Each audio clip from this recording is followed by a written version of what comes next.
영광스러운 정상 체험이라는 주제로 함께 은혜 나누기 원합니다.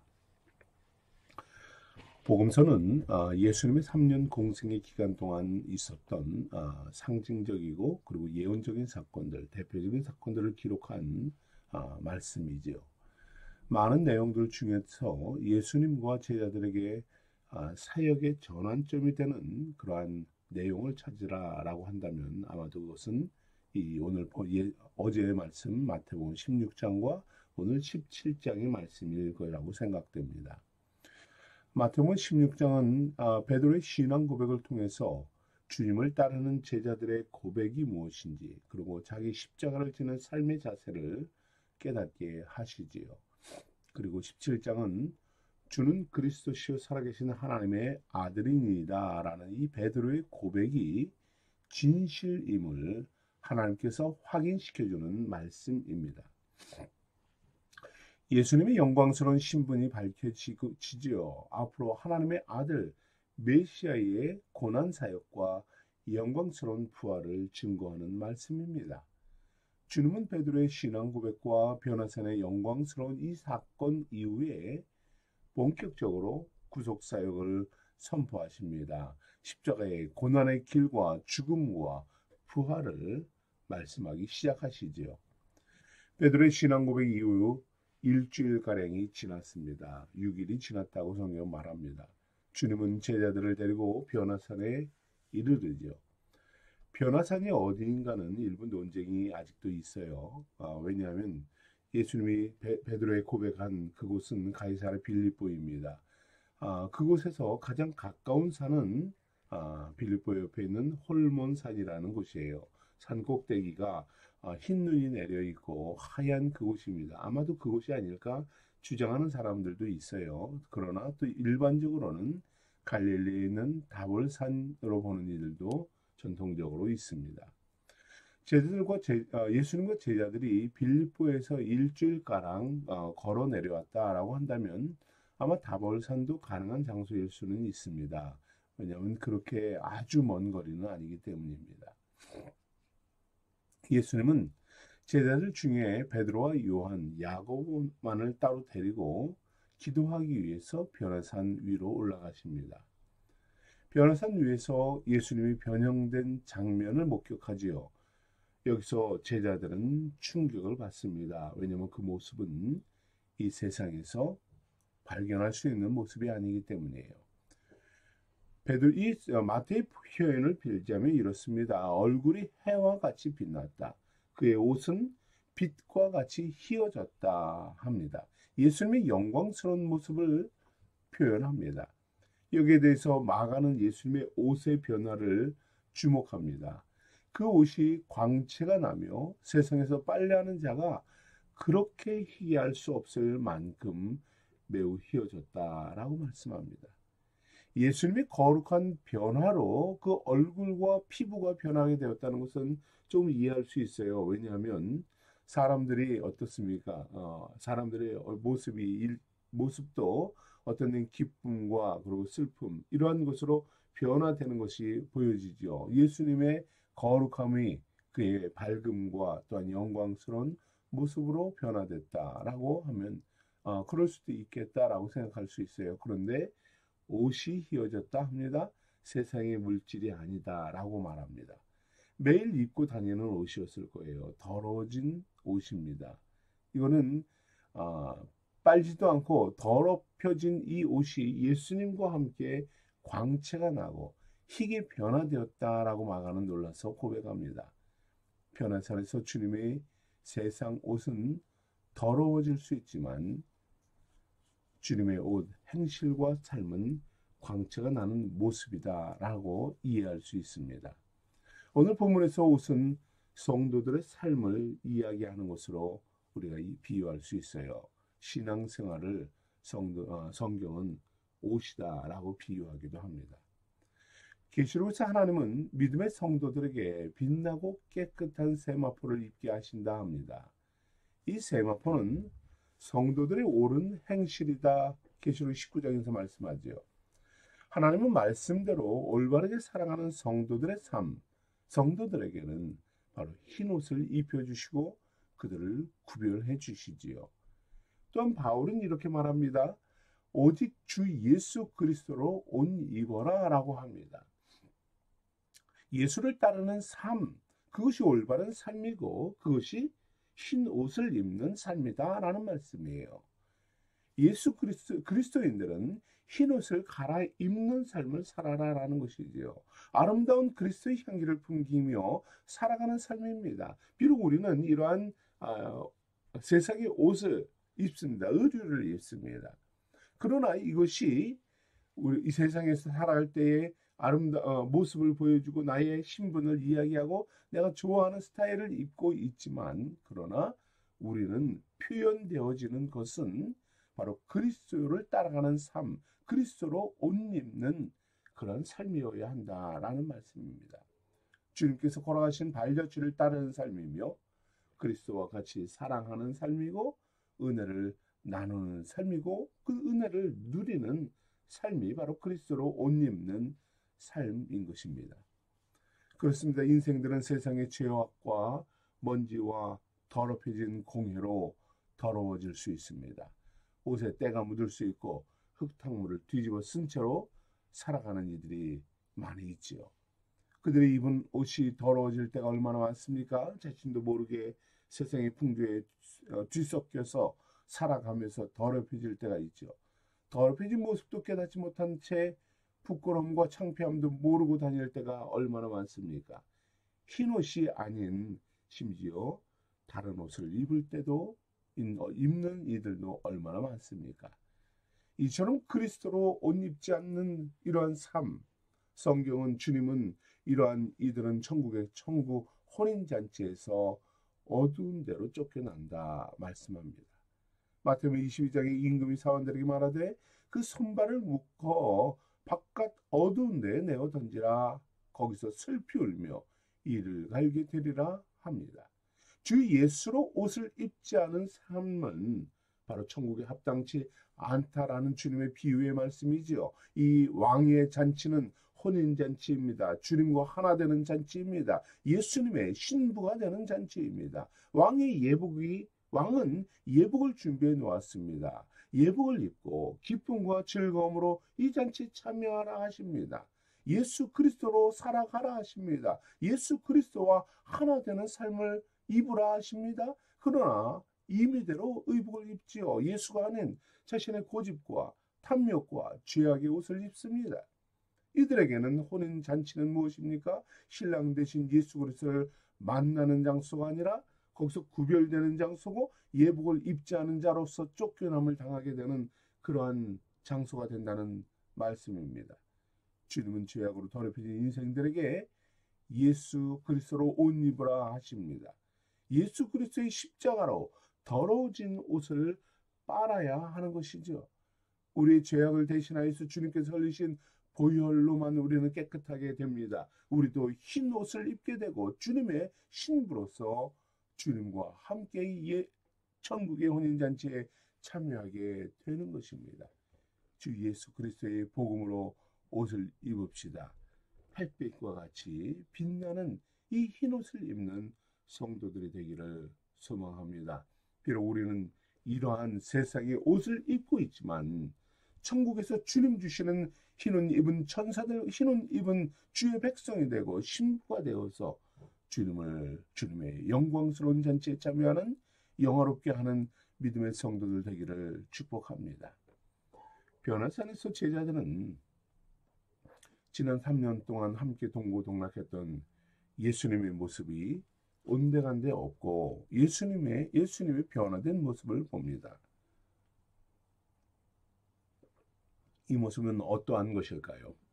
이렇게 생각해 볼 수도 있습니다. 예수님께서 천국에서 지내셨던 그 본래의 영광스러움은 아니었을까 하는 생각합니다. 거룩한 모습이죠. 제자들은 세상에서 상상할 수 없는 그러한 모습입니다. 이 모습을 목격한 것이 아니었을까요? 인간의 눈으로 실체의 모습으로 환상과 꿈이 아니라 예수님의 영광스럽고 거룩한 모습을 보았던 것이에요. 얼마나 축복된 특권입니까? 제자들은 예수님의 변화된 모습을 목격하면서 또한 하늘로부터 들려오는 성부 하나님의 거룩한 음성을 듣게 됩니다. 그 음성의 내용은 무엇입니까? 이는 내 사랑하는 아들이요 내 기뻐하는 자니 너희는 그의 말을 들으라 라는 명령입니다. 이 음성은 예수님께서 공생의 초기에 세례 요한에게 세례를 받을 때 들렸던 목소리입니다. 똑같은 내용이지요. 물에서 올라오실 때에 하늘로부터 들려온 소리입니다. 하늘이 열리고 성령이 비둘기같이 임하여 이는 내 사랑하는 아들이요 내 기뻐하는 자라 하시니라 라고 했습니다. 삼위일체 하나님의 하나됨과 삼위일체 하나님의 신분이 증명되어지는 그러한 놀라운 영광스러운 현장이지요. 이 음성은 오늘날 모든 인생이 듣고 깨달아야 하는 말씀입니다. 우리에게 예수님이 어떠한 분인지를 증거하는 말씀입니다. 우리가 믿고 우리가 따르고 우리의 신랑으로 삼는 분이 어떠한 분인가입니다. 우리 주 예수 그리스도는 바로 우리의 인류의 길과 진리와 생명이 되시는 하나님의 아들이심을 선포되는 말씀이죠. 제자들은 지금까지 예수님을 바라보고 동행했습니다. 살아왔습니다. 그러나 이 진리의 말씀을 온전히 깨닫지는 못했습니다. 이제 베드로는 신앙 고백으로 주를 고백했지요. 주는 그리스도시여 살아계신 하나님의 아들입니다라는 위대한 고백을 했습니다. 그러나 그 즉시 또 우쭐한 마음에 교만에 빠지고 책망을 받지요. 이런 제자들입니다. 이런 제자들에게 주님은 왜 변화산의 이 모습을 하나님의 음성을 들려주셨습니까? 그것은 바로 하나님의 아들이신 예수 그리스도의 실체를 확실히 깨닫게 하기 위함입니다. 교만에 빠질 것이 아니라 그리고 어리석은 말로 고백할 것이 아니라 하나님의 실체, 예수님이 어떠한 분인가 그것을 증거하시는 것이죠. 깨닫게 하기 위함입니다. 제자들을 위한 것이에요. 바로 저와 여러분을 위한 것입니다. 하나님께서 기뻐함을 받으며 사랑을 입은 독생자임을 하나님 메시아 구주임을 우리에게 말씀하시는 것입니다. 이것이 예수님에 대한 하나님의 선포이며 계시입니다. 인생들에게 주시는 생명의 길이며 그리고 삶의 사명이지요. 이 주님을 따르며 믿으며 살아가게 하시는 것입니다. 변화된 사건은 주님을 온전히 따르는 우리의 신앙의 고백이 되어야 합니다. 우리의 삶의 결단이 되어야 하는 것이지요. 우리의 삶이 되어야 하는 것입니다. 우리에게도 주님의 기쁨이 되기를 원합니다. 우리도 하나님의 사랑을 입은 자 되기를 원합니다. 라는 이 소망이 되어야 하는 것입니다. 그와 같이 살겠노라라는 결단의 삶이 되는 것이지요.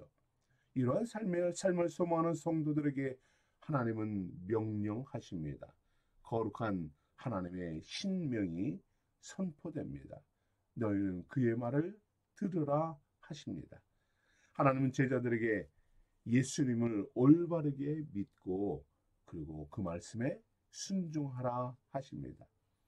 우리의 믿어야 할 바는 무엇입니까? 우리는 무엇을 믿어야 합니까? 예수님을 하나님의 독생자, 구주, 하나님으로 믿는 것입니다. 주님께서 하나님의 기쁨과 사랑이신 것 같이 우리를 주님의 기쁨과 사랑으로 세워주시는 분임을 믿어야 하는 것이죠. 지금까지 제자들에게 예수님은 누구십니까? 그리스도시요 살아계신 하나님의 아들이라는 이 고백을 했지만 여전히 믿지 못하는 그러한 모습입니다. 여전히 주님과 동행하지만 온전한 믿음이 되지 못했어요. 단순히 지식적으로 머물러 있었습니다. 머리에 그러한 분은 아닐까라는 이러한 정도의 알미였습니다. 그 주님과 함께 주님을 믿는 삶, 이 삶에 온전히 참여하지 못하였습니다. 그러나 변화산 사건을 통해서 영광스러운 주님을 눈으로 목격합니다. 하나님의 음성을 직접 듣는 이런 체험적 신앙이 됩니다. 깊은 영적 단계에 들어갑니다. 성도의 깊은 영적 체험은 바로 믿음을 위한 것입니다. 위대한 믿음의 삶을 살도록 인도하시는 하나님의 놀라운 섭리입니다. 사랑하는 성도 여러분, 우리가 예수는 주는 그리스도시요 살아계신 하나님의 아들, 하나님의 독생자이심을 압니까? 믿습니까? 그렇다면 그 예수 그리스도의 하나님 되심을 체험하시기 바랍니다. 예수 그리스도의 기쁨과 사랑을 입는 신앙의 체험이 있어야 합니다. 그때 비로소 믿음의 성도가 온전한 굳센 믿음의 성도가 됩니다. 삶은 저는 그렇게 생각합니다. 우리의 삶은 언제든지 바뀔 수 있어요. 새로운 정보가 오고 새로운 지식이 내 안에 들어와서 그것이 내 안에 내가 확신을 갖게 되고 더 큰 깨달음을 얻게 되면 사람들은 이전에 알고 있었던 그 지식을 과감히 버립니다. 그 지식은 믿음이 될 수가 없습니다. 믿음은 체험이 함께 해야 합니다. 암과 하나님을 체험하는 이 체험이 함께 할 때에 그 믿음은 온전히 우리 안에 자리 잡게 됩니다. 믿음 안에 굳게 서게 되는 것이지요. 제자들과 같이 우리도 예수 믿음으로 굳게 서야만 합니다. 예수님을 체험하고 증거하는 이 삶의 신앙을 살아내는 우리 생수의 성도들이 되기를 축복합니다. 두 번째는 말씀하지요. 말씀을 듣고 순종하는 삶입니다. 하나님은 예수 그리스도의 십자가의 복음을 듣고 순종하라 하십니다. 주님은 변화산 위에서 구약의 율법과 선지자의 대표인 모세와 엘리야를 만나십니다. 모세는 나와 같은 선지자를 일으키신다라는 이 예언의 말씀으로 예수 그리스도의 오심을 예언한 사람입니다. 율법을 대표하는 이죠. 엘리야는 메시아의 선구자로서 예언된 선지자입니다. 선지자와 율법의 완성이 예수 그리스도의 십자가 복음임을 변화산에서 말씀해 주는 것이죠. 주님은 십자가의 고난과 죽으심, 부활하심으로 구약의 말씀을 순종하시고 완벽히 성취하셨다는 사실을 말씀합니다. 믿음의 성도는 길과 진리와 생명 되신 예수 그리스도의 말씀, 이 말씀을 붙들고 순종하는 삶입니다. 그의 말씀을 들으라라는 말씀대로 그 말씀을 붙잡고 나아가는 것이 바로 성도의 삶인 것입니다. 모세와 엘리야가 예수님과 더불어 말씀하였다라는 말씀과 같이 주님과 더불어 말씀하며 말씀을 깨달으며 들으며 살아가며 그 말씀하신 것을 실천하며 순종하며 나아가는 것이지요. 내가 믿는 바, 내가 체험한 그 믿음, 신앙을 이제는 살아내는 것이지요. 이것이 진정한 완성된 믿음의 단계입니다. 성도는 예수님을 만나고 말씀을 듣습니다.